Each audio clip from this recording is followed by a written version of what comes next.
Demak, boshladik. Salom hammaga. Bugun 23-fevral 2026-yil 4-video. Ekraningizda ko'rib turgandek hali unchalik qanaqa aldab umuman tomoshalarimiz yo'q hali. Bugun 4-video yozamiz. Kecha umuman video yozishga sharoitim, kucham bo'lgani yo'q. Nima bo'ladi? Dushanbani davom bo'ldi. Sizlar bilan Ronnie.com sahifasida ko'rishib turganimizdan mamnunman. Sizlar bilan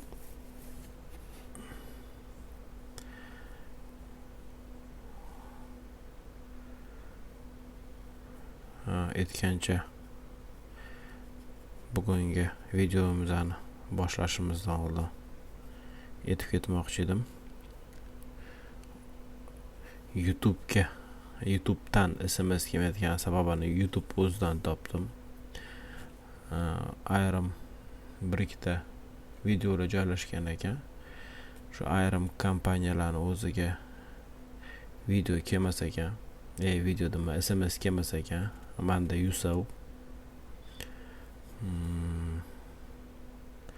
Endi buni bitta to'g'rilash yo'li yo Beeline yo Mobius sim kartasini olish kerak. Bu endi sharoitga qarab,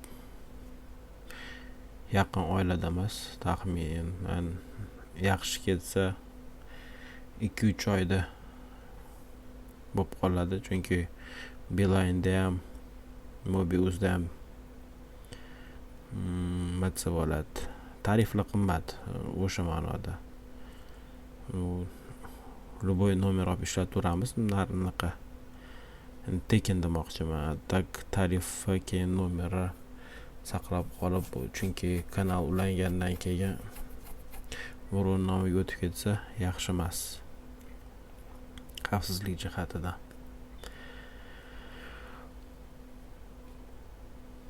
Xo'sh, HTML davom ettiramiz. Bugun kodsiz dars bo'ladi. Kod yozmaymiz. Chunki qanaqadir o'zimcha olib ketayotganim unumsiz ko'rinyapti menga. O'sha DeepSeek sun'iy idrokimizga murojaat qilamiz. Nima maslahat berar ekan? Dasturlashni o'rganish bo'yicha.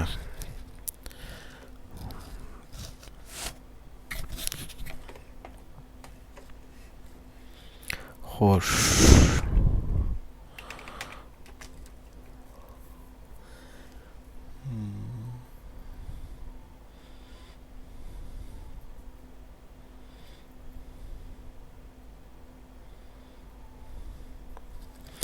Menga HTML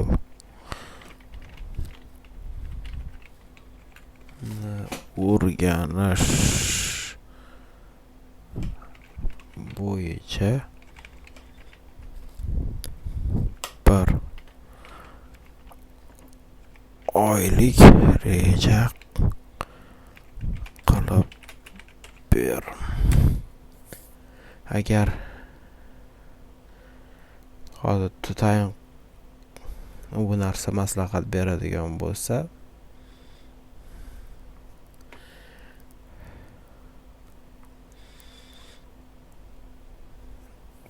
kam izohlar yozib yuborsanglar, sizlarga qatdan ko'chirib olish mumkinligini yozib yuboraman.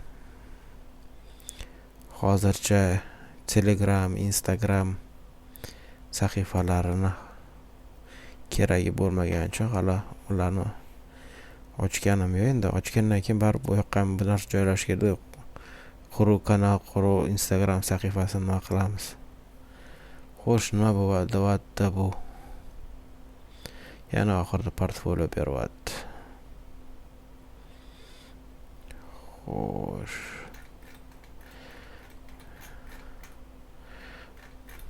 Birinchi kun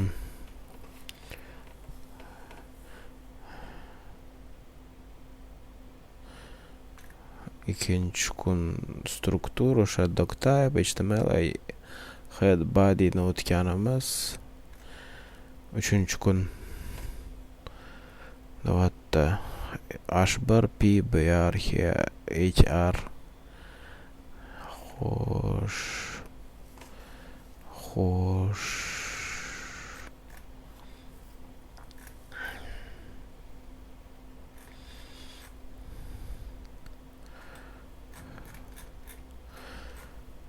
Hozir boshqa yana anaqa qilib ko'ramiz. Oxirini o'qiylu.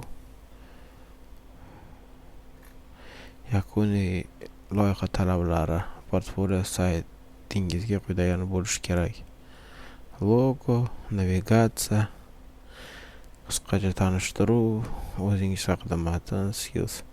Adashmasam bu anaqa saytni ko'rinishi qanaqa bo'lishini yozib chiqyapti. Shu seni qaysilarni o'rganish beryapti kunlik amaliyot uchun. Bu ham o'zbek tilida YouTube ko'rib oldida. Xo'sh, maslahatlar: har kuni kamida 1 soat kod yozing. O'rganganlaringizni amalda qo'llang. Xatolardan qo'rqmang. Xatolar orqali o'rganasiz. Kodlaringizni yaxshi formatlang. Hujjatlardan foydalanishni o'rganing. Hamma narsani foydalab bo'lmaydi. Qani birinchi kuni boshlaymiz. Yo'q, boshqacha narsa qilib ko'ramiz.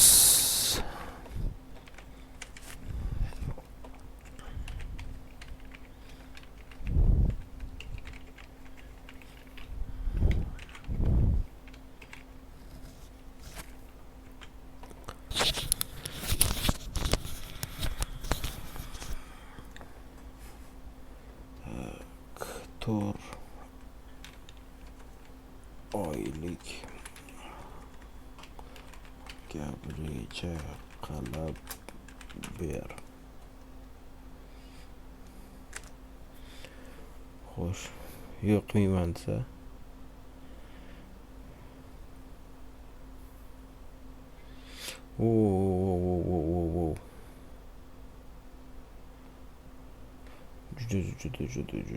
Juda qiyinlashtiryapti.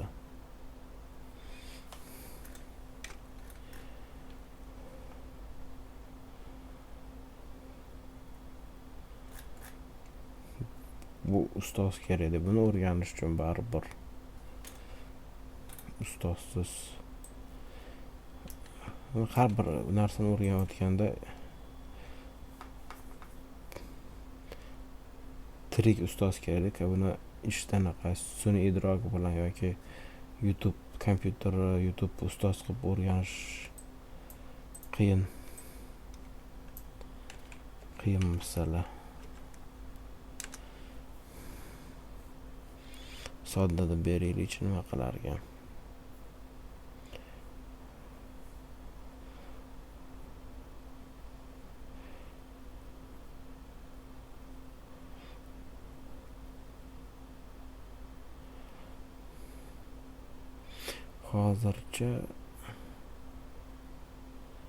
Hozircha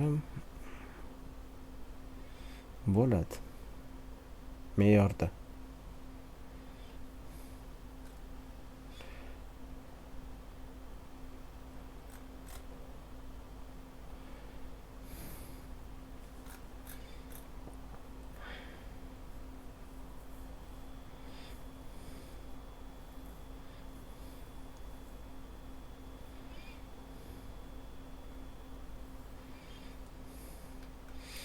Qisqacha yozib ham tugatib qo'ya qoldi.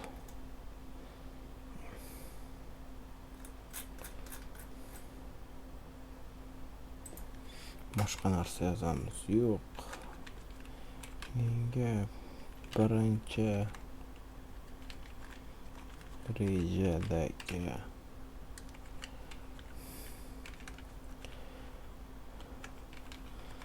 qaysi kuni aniq nimani o'rganish yozib ber.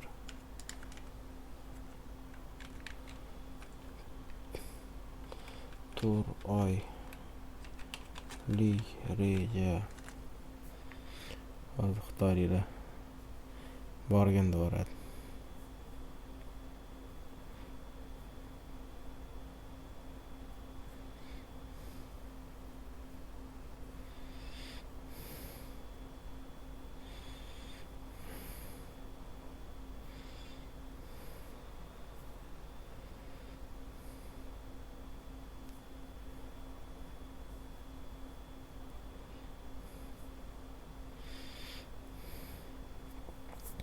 Bu narsani u joyga yozib qoldirishim ham shart emas, chunki o'zinglar xohlagan internetdagi sun'iy idrokdan savol bersanglar javob bera oladi. Bunisi ancha muncha yaxshiroq berdi. 50-kun, 51-kun mana ketyapti. 4 oy o'zi 120 kun bo'ladi shekilli. 4 oy 30 da 120 kun. Qisqartirib yubordi, yo'q qisqartirmadi. Xo'sh, nima desa bo'ladi? Yana ozgina faylasufcha fikrlarni qo'shib ketamiz. Bu yozib chiqquncha bari ekranda ko'rinyapti, har bittasini o'qib berishim shart emasdir. Hozirgi kunda texnologiyalar asrida dasturlash hamma bilish kerak deb o'ylayman. Chunki kundan kunga yangi narsalar chiqib ketyapti. Misolchi mana shu oddiy misol sun'iy idrok. Sun'iy idrok har bir mahallada kamida 2 ta dasturchidan bo'lganda ham ancha dasturchilar bozor rivojlangan bo'lardi. Mana va nihoyat yoz bo'lib omad tilavardi bizga. Yana qolgan videolarimiz anaqasida murojaat qilamiz. Qaytadigan bo'lsam, mahallada 2 ta yaxshi programmist, dasturchi bo'lsa,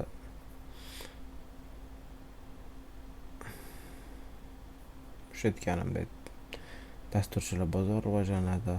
O'sha mahalladagi tadbirkorlar shu dasturchiga murojaat qilgandan keyin hamma ularga yordam, bu biznesini optimizatsiya qilib berish bo'yicha yoki shu 2 ta dasturchi mahallada aniq qilib dasturlash kurslarini ochib o'rgatganda ham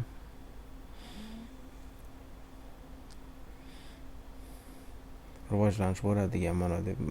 Ancha muncha gaplarni o'ylab qo'ygandim. Qolgan videolarimizda faqat gaplashamiz. Yana bir gapim bor edi aytadigan. Nimanidir yozib ketinglar demoqchi edim. Yana esimga tushsa aytaman. Xo'sh. Bugungi videomizga yakun yasaymiz. Уже 14 minut bo'ldi. Yoqgan bo'lsa like, yoqmagan bo'lsa dislike. Taklif, talab, kamchilik, tilaklar, xatoliklar bo'lsa izohlarda yozib qoldiringlar. Obuna tugmasini bosinglar. Yangi videolarni o'tkazib o'rmasak qo'ng'iroqchani bosib qo'yinglar. Keyingi videolarda ko'rishguncha.